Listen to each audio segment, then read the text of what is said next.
How's it going, guys? Stick with MSGN back with another Mortal Kombat video, and this one's going to be my predictions for MK11's boss and sub-bosses. Now, in my opinion, there are quite a few characters that fit that role, so I'm going to give you my short list of characters, and then I'm going to, basically after that, give you my official predictions. Now, the first character that I'm going to put on this list is the Dream Lady, that is, if she is actually in the game. Now, the Dream Lady, we don't really know a whole lot about her, which is why I'm putting her so early on this list. Other than that, all that we know really about her is what we saw in MK9 and MKX's endings. All we know is that she is from the Dream Realm, and she takes over Jade's body, and she somehow is trying to undo the reboot. So basically take us back to the original timeline. I don't know what exactly that would mean, what exactly they would do for that to happen, or how she would even have the power to do that.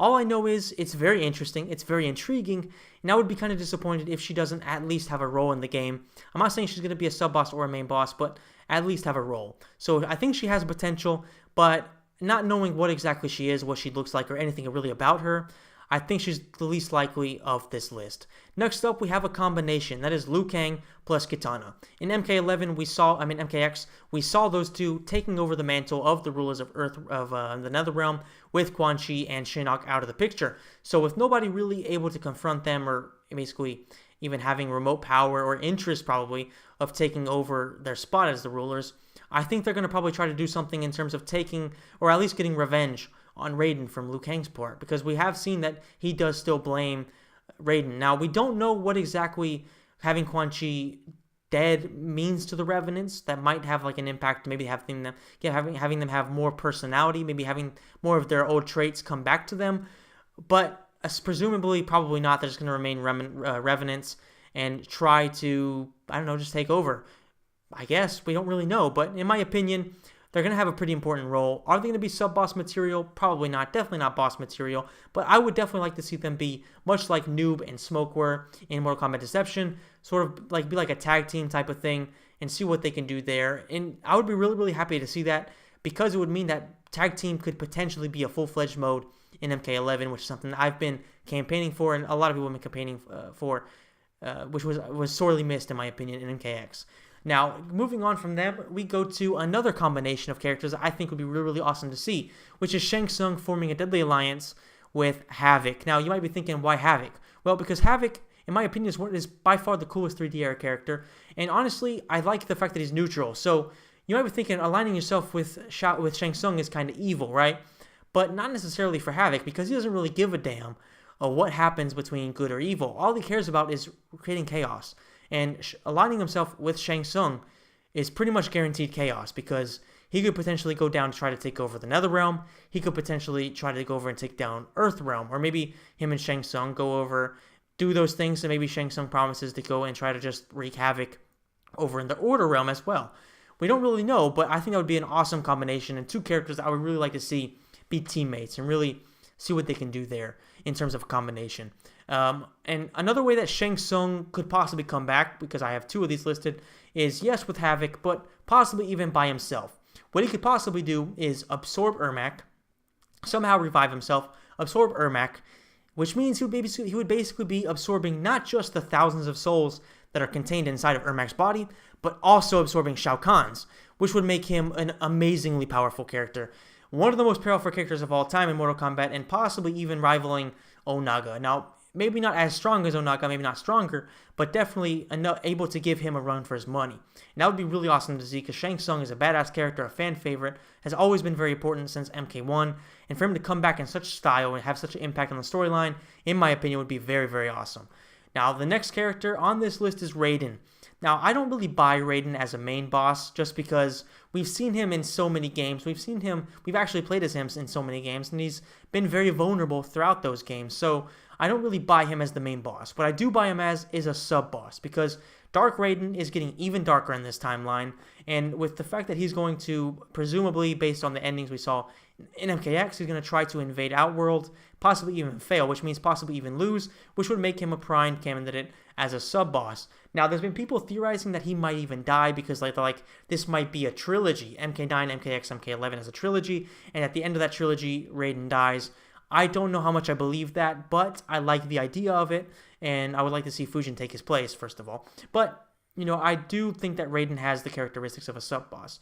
And the last person that I'm mentioning in here, and you might have guessed it, it is Onaga, the Dragon King. In my opinion, probably the most badass character, at least the most badass boss in Mortal Kombat history, apart from Shao Kahn, just because Shao Kahn, he's such a roast machine that it's awesome. It's really awesome. He calls you trash, basically. That's my cup of tea. I love guys that just roast people, and Shao Kahn fits that bill perfectly. But Onaga is also extremely badass, and he fits the bill. He fits the role. Mortal Kombat and NetherRealm Studios, generally over the past quite a few games, tend to have their main bosses being these giant characters. We saw it with Dark Khan. We saw it with Shao Kahn. We saw it with Devil Shinnok, basically. We saw it with, who else was it? With Blaze. We saw it with Onaga and Deception. So traditionally, they have these giant characters that are very powerful, and Onaga fits the bill. Raiden, in my opinion, doesn't really fit that. Shang Tsung doesn't either. You know, all these characters, they don't really have that giant, like, imposing physique that you really expect from a Mortal Kombat boss nowadays. And I think Onaga has it, and I'm not saying that Onaga needs to come back, you know, in the same type of similar situation where, like, Shujinko goes and gets the Kamidogus or stuff like that, or even he gets revived by Shujinko. I would kind of like to see Onaga find a way to revive himself, coming back with the Kamidogus already in his possession, coming back with the army already, you know, in his possession, the army of the undead already being full-fledged and already being powerful, ready to go to war, and maybe go and participate in a war. Like, let's just make, for example, Raiden and in Earthrealm invade Outworld. Then maybe the Netherrealm decides to see an opening there. They see an opening there and decide to join the fight. All of a sudden, you have all three factions going at it at the same exact time. They're fighting each other. Maybe story mode covers all three factions instead of just covering the good guys, because that's, in my opinion, the biggest problem with story mode in the last couple of games is that the bad guys always get their asses beat. So you always see Reptile, Aaron Black, Baraka just constantly getting their asses beat, so they kind of become characters you don't really respect. And I think that if they can cover all three factions equally throughout the story mode, then you will see different characters getting their asses beat in different ways, and not just always having the bad guys basically just be bitches that get destroyed constantly. And then all of a sudden, all three factions are fighting. Let's just say the only people left are Raiden leading Earthrealm, Kodo Khan leading Outworld, and then, you know, Liu Kang plus Kitana leading the Netherrealm, or Shang Tsung plus Havoc, or any of those characters that could possibly be leading the Netherrealm. All of those three guys are fighting each other. All of a sudden, out of nowhere, Onaga shows up. Extremely powerful. They all know it. And all of a sudden, they realize, listen, the only way we can stop Onaga and even have a shot at stopping him is if we all team up and we go after him. And then all of a sudden, the last battle is maybe you taking control of 1, 2, or maybe even 3 of those characters, the leaders of the factions, or maybe, you know, all of them die except for one, and that person has to take on the final boss, which is Onaga. I would love to see that. I would love to see that because I think it would give balance to all of the various factions, all the various good guys, bad guys, or I guess neutral guys. That'd be very awesome. I think the story would be awesome. The story mode would be awesome from a gameplay point of view. It would give a lot more importance to the bad guys as well. And in my opinion, that would just be really, really awesome. So basically, to end it, my sub-boss prediction is Raiden. I would prefer possibly to see Shang Tsung plus Havoc, just because I like to see that tag team type of thing. But Raiden, in my opinion, he checks out all the boxes, and he just makes perfect sense as the sub-boss. And then, obviously, the boss, Onaga. Big, powerful. He can revive people as they die. Basically, he doesn't even have to have souls. He just has to revive them just like that. It's just so badass, Onaga. And a lot of people don't like him. But I'm gonna say one thing. Like, you can't really blame Onaga for Shujinko's shortcomings. Like, anybody who played Deception story mode, Conquest mode, I think just about every single person realized that, I think his name was Domaji, which was basically Onaga in a spirit form. Everybody pretty much understood that Domaji was the main bad guy, was Onaga, before Shujinko even realized that was a possibility. You know, everybody realized that you were just gathering these Kamidogus to resurrect the Dragon King. And so it's not Onaga's fault that Shujinko was so stupid. It was the writers that did that. So don't really hate on Onaga for that. Hate on Shujinko and hate on the writers for that. So in my opinion, Onaga's just a badass, and I would love to see him come back and be the main boss. So that is it, guys. Let me know in the comment section down below who you want to see be the sub-boss / sub-bosses and the main boss. Let me know in the comment section down below what you think of the ideas that I have. Do you like the idea of like a 3-way war and then Onaga shows up? Let me know all these things in the comment section down below. If you enjoyed the video, please smash the like button. And if you want to, subscribe to the channel and hit the notification bell. That way, every time I put up a video, you'll get a notification. That way, you're basically one click away from watching my video. And I want to say very quickly, as I do in all of my videos lately, thank you so much to everybody who's been liking, subscribing, and commenting on my videos.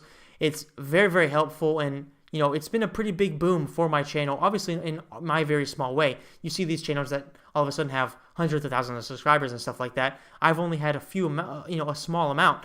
But the important thing for me is that people continue to subscribe, we continue to build a community, and people talk about Mortal Kombat. That's the important thing here, is that people can talk about Mortal Kombat in a fun way and just enjoy themselves. And that's the aim. So thank you so much to every single one of you who are joining the community. And I hope to see you guys continue to communicate with me. And I hope that more and more you will continue to join the community and interact amongst each other as well. So thank you guys once again for watching and subscribing. I will see you in the next video.